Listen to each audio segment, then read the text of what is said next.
Okay, so we're at the soybean harvest plot here at the Half Century of Progress show. Soybean harvest hasn't really changed since the 40s, you might say, or at least at a high level. We've used a sickle bar cutter and then took the beans into the combine attachment here and actually harvested the beans, got the seeds out of the hulls and spit everything else out on the ground. They've done that since at least 1940, maybe even earlier. So what has changed is just the size and the reliability and you know, a lot of the details of the process. What we're seeing here coming is a Massey Harris tractor and a pull type grain combine, a soybean combine. Now you can see the soybeans going up the belt.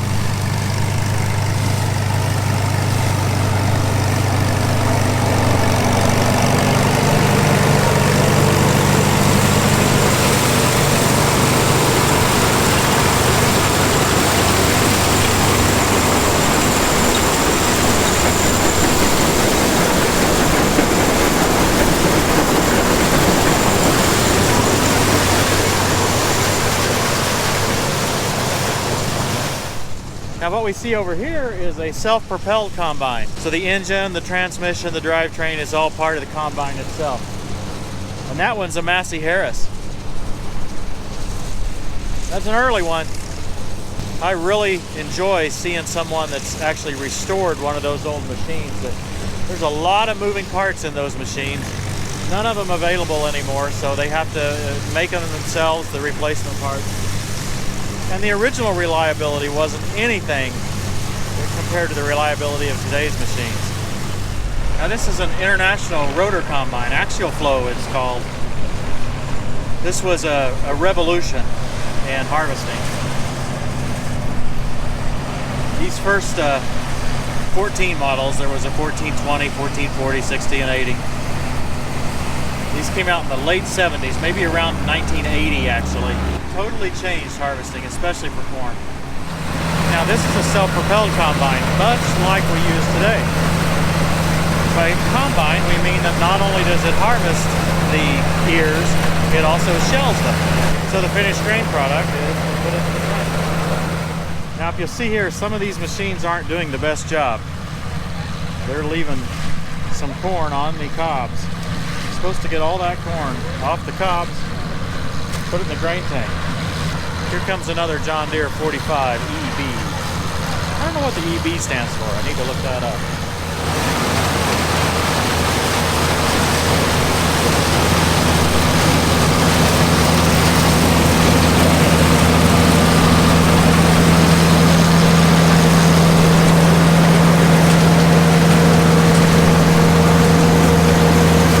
Now these are corn pickers, and that predates the combine. These work by taking only the ear off the stalk and putting the ear in the wagon. This is an Oliver 770, and I don't know which model picker, but it's a one-row picker. Now when a picker is working well and set up properly, it gets all the husks off the ear. So take a look at this wagon. You'll see that only bare ears are falling into the wagon, or should I say being thrown into the wagon. Now that one was a pull type picker. This is a front mounted picker.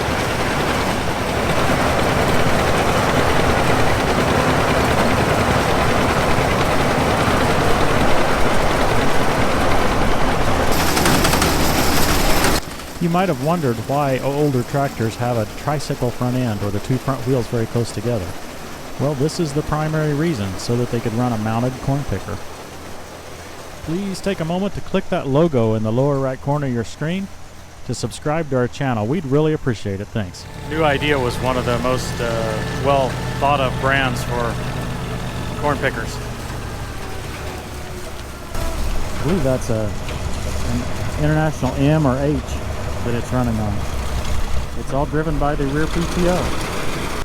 Hearing loss is more severe with folks that drove those corn pickers. Those elevators up each side are incredibly loud. This is a 1206 International with a two-row picker.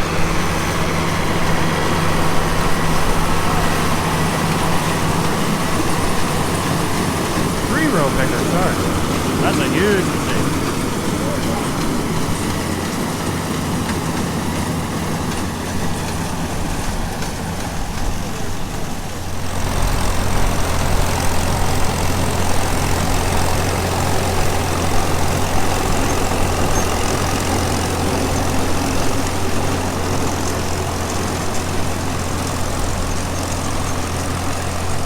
So one thing I've learned here quickly is that there really are no rules for the UTVs.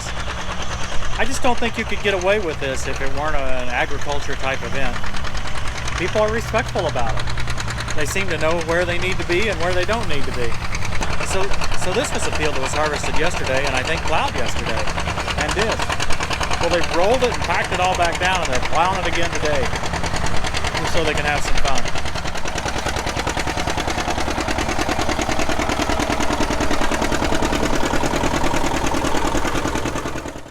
This event takes place on the site of the former Chanute Air Force Base in Rantoul, Illinois. They host it every other year, and it's always the week before the Farm Progress Show, which is also hosted every other year in Decatur, Illinois. On the alternate years, the Farm Progress Show is hosted in Boone, Iowa.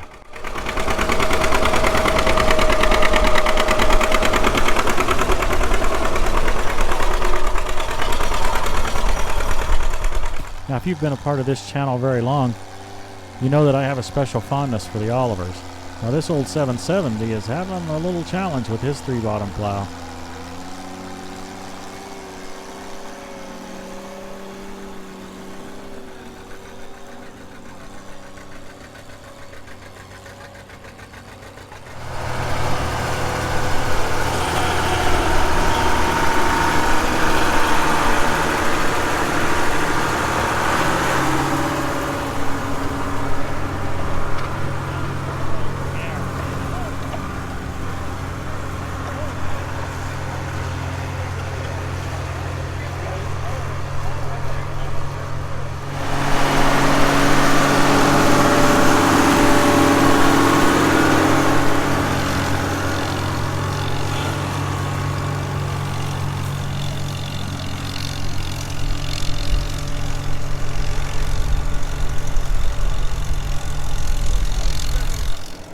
This is the massive tractor known as the Earthquake.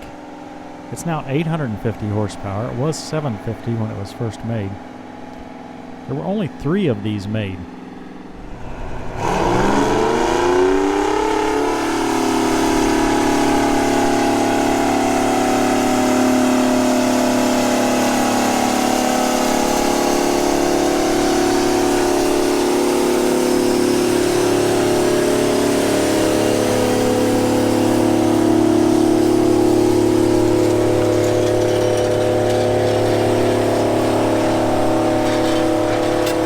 Believe me, my IsoTunes audio noise isolating earbuds. Yeah, they were getting a workout. That's a V12 Detroit diesel engine. Wow. Loud.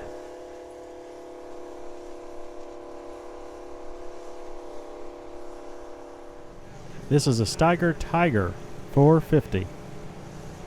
From my era, when I was in high school. They were made from 1977 to 1982.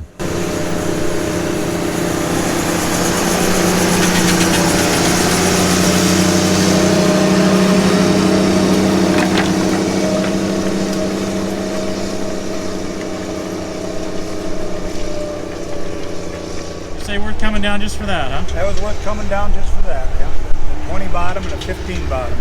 That makes that big Bud look rather small.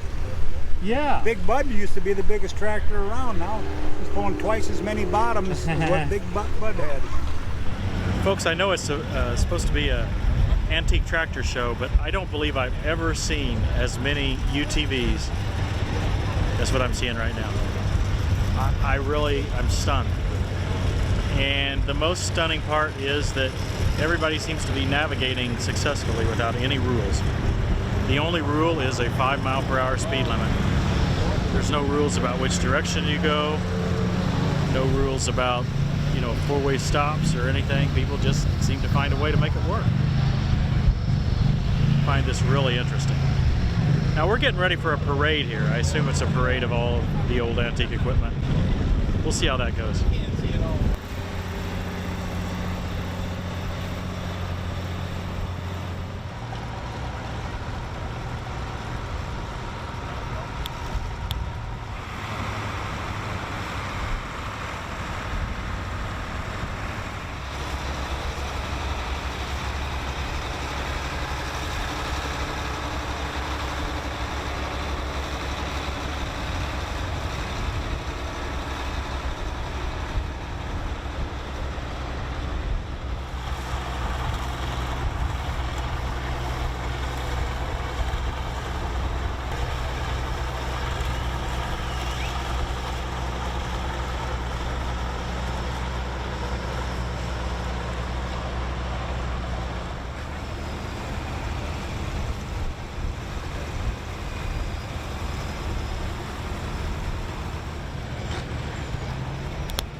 That's the Oliver 1750 I drove in an earlier episode when I bought that 3-bottom plow. That's who I bought the 3-bottom plow off of.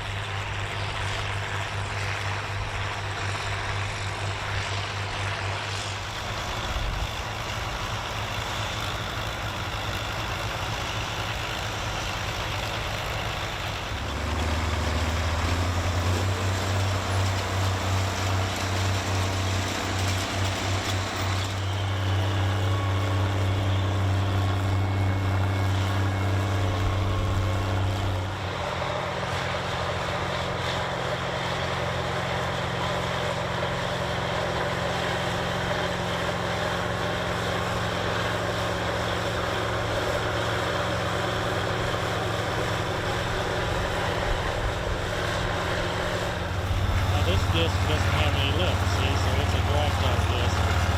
This is exactly what a too light a disc does. It just doesn't dig in very much.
Notice this old International combine is a stick drive.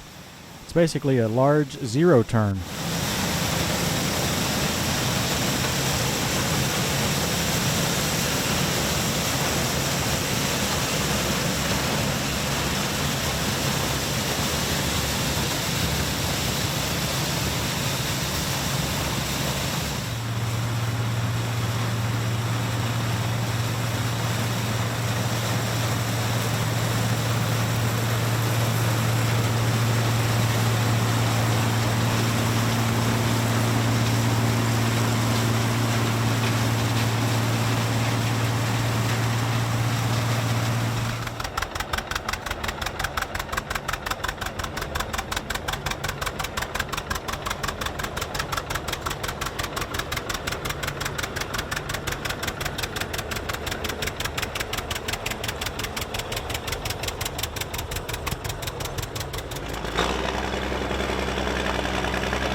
This is not a stock tractor.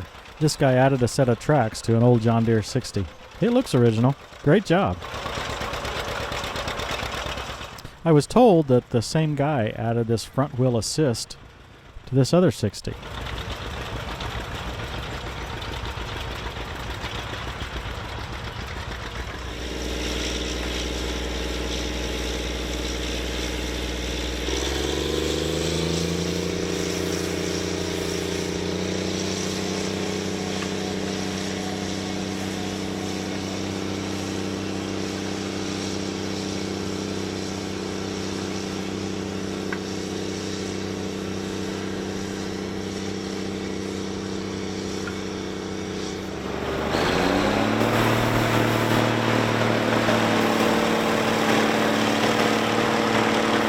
If you want to see more of these huge tractors, I'd recommend you check out our friend Jason over at Big Tractor Power. He's done a great job of cataloging this show, and I'm sure that you'll find it enjoyable.